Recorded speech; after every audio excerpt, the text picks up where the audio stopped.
eve of a semi-final, how are you and the squad? How's everyone feel? Extremely excited to travel today and play the game tomorrow, knowing that this tie is going to take us to the final. We do the right things and we earn it, and we have a tough opponent in front of us, but we really want to be there. Have you got any team news for us? Maybe David Luiz, how is Aubameyang? Do you expect him to play in the next couple of weeks? What's the feeling? They are all in contention, all of them. Including Aubameyang? Including Aubameyang, including Laka and Kieran. They are all in contention for the game. That is excellent news for you, isn't it? Yeah. A lot's been made over the past week. Can I just ask what you made of a statement from your board last night that they're not going to sell? Have you spoken to them? Yes, we spoke to them, and I think it was very clear. They showed their commitment to the football club, and they showed their ambition to the football club, because we all want a successful team on the pitch. And I think it was very clear, and it took any doubts out of the situation, I think. Is it going to be a distraction possibly for the players, all this going on with the ownership situation and a takeover possibly? Well, a lot of talks and a lot of speculation has been surrounding the situation in the last week or so.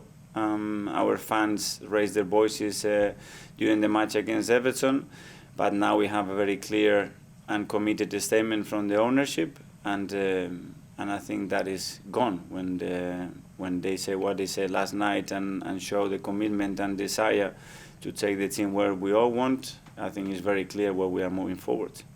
So the Kroenkes are the right people to lead Arsenal back to the good times for you? I said from the beginning what my perception was, everything that I sense, all the communications I have with them, and they are fully excited and committed to this project, and they really want to push everybody to do what we want to do. Can I just ask you the last one from me about Unai Emery, obviously a former Arsenal manager.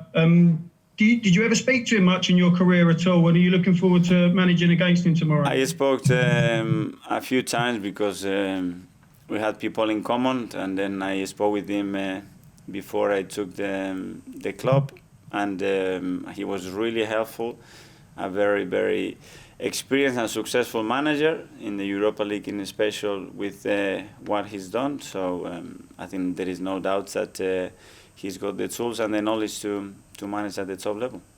So you spoke to Unai Emery before you took the job? Yes, I did. Yeah, and he offered me that opportunity, which is sometimes unusual, and he was very sincere and open, and I was very grateful for that. Thank you very much. Good luck tomorrow. Thank you. Thanks, George. Roger Clark from Sky. Thank you. Hi, Mikel. Hi. Hi. Just going back to the Kroenkes and speculation of a takeover and so on. Daniel Ek has been talking about he's very serious about making a bid, and he's got the backing, it seems, from some Arsenal legends. Are you concerned that could cause a split? On the one side, you're committed to the Kroenkes, they're committed to the club. On the other side, you've got some club legends, very popular legends, climbing into bed, it seems, with a rival bidder.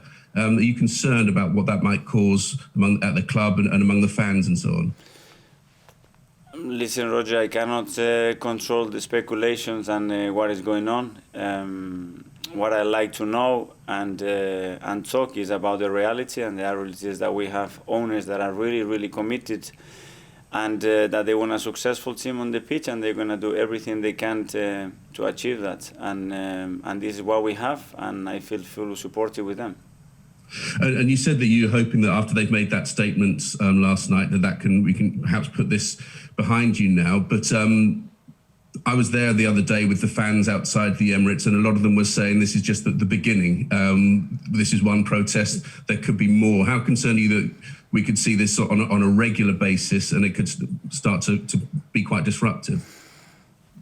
Again, that is nothing that I can control. It's they have the freedom and the possibility to express themselves. If you ask me as a manager what I want towards the team, obviously I want stability around all the sectors at the club, because I know it's the best for the players and it's about the best for the performances of the team. And the players need their supporters fully committed behind the team. And the moment we have them inside our stadium, I'm sure that will be the case. Can I ask you about Folarin Balogun? I know there was a lot of talk about him and a new contract and so on throughout the season. Just explain what the situation is. That's done and dusted now, isn't it? And he's committed his future to Arsenal. It's done. We are really happy about it. Flo is very excited about it. It took a while because we had to undo a really complicated situation when that was developing, and I think the club made a big effort. I think Edu made a great job, and then we all, with Flo and his agent, find the right agreement for him to stay.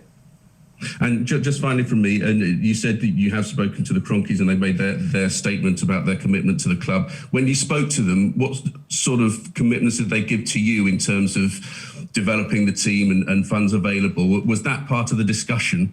It's always been part of the discussion. Amongst other things, what I can tell you is that they want to do their best in their capacity to support what we want to do and have a really successful Arsenal on the pitch. Thanks, Mikel. All the best. Thank you. Thanks, Roger. We'll go to Ian Abrahams from TalkSport. Hi, Mikel. How are you? I'm good, thank you.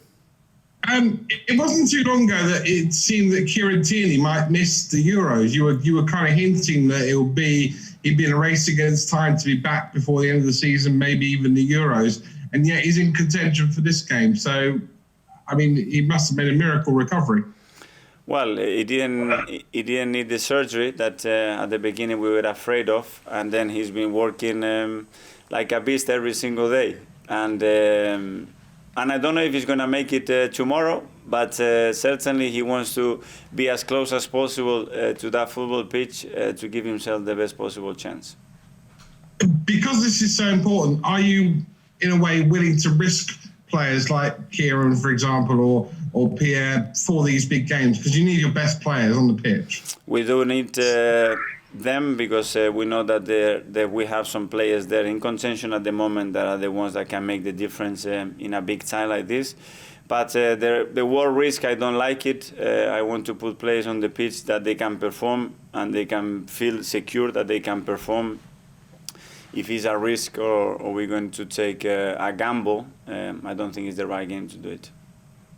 You know football, everyone will build this as being Unai Emery coming up against Arsenal to try and get his revenge after being sacked. How much do you have to kind of put that out of the equation when you talk to the players?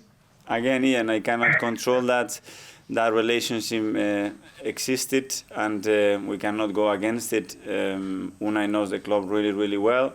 We know Unai as well, and what he did before he joined here and what he did at the football club, and that's it. Finally, I know you've been asked a lot about the statement made by the owners last night. Just a couple more. Firstly, last Friday I was at the Emirates for the game with Everton, and driving up to the game, you could see how many fans had come out in these times when maybe they shouldn't, and just to make their voices heard. Do you think this will be a popular statement amongst the supporters? I don't know, but I think it closes a lot of the speculation regarding what could happen because they moved straight away and they made very clear lines of where they are standing and what they want to do with the football club. And that's it. And one thing doesn't take the other, that the fans express themselves their opinion, which is completely normal. And finally, you've been brilliant during this whole period in being the front man for the club, in putting forward the case for both the club and the supporters, actually, on both sides. Do you think actually Stan Kroenke should come and talk to us and talk to the fans? Well, I don't know if that will be the case. If we all feel that is necessary and that was good, helpful, I'm sure that they will do anything it takes to bring the fans closer to them. And if they get the opportunity to know them, I think most of them will be surprised. And if that's the case, I think that will benefit everybody at the football club. It will benefit the fans and it will bring a lot of clarity. So if there is a way to do that and it's going to be helpful, let's do it if that's what is necessary. Brilliant. I look forward to seeing Stan next week. Thanks a lot, Mikel. Thank you. Thanks, Ian. Just to say, we do have a lot of hands up, so we're not going to get through them, unfortunately. So apologies in advance. If we go to James Benge, please. Hi, Mikel. I'll keep myself brief so that others can maybe ask a question. On one question on the protests and the fans. Obviously, I'm sure you know the atmosphere's been difficult around Arsenal for some time now. What needs to change for the fans to sort of come back on side with ownership, with the players? How do you see that coming back round to a positive relationship? It's a question that I've been thinking about a lot, but there are a lot of factors that are difficult to control and still moving pieces there.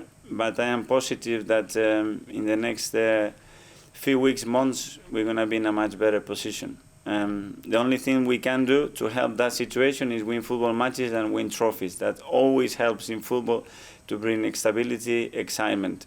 And then each party has to do a little bit to try to reunite everybody, because at the end it's in the benefit of the football club and what we can achieve. And just briefly, Dani Ceballos said today, I think that La Liga is a better fit for his play style than the Premier League. Have you made a decision on whether you'd like to bring him back next summer?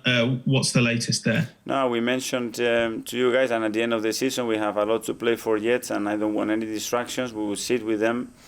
We are always in contact and communication with the players and the agents to know what their feelings are, and at the end we have to make a common decision towards what's the best for the club and the player.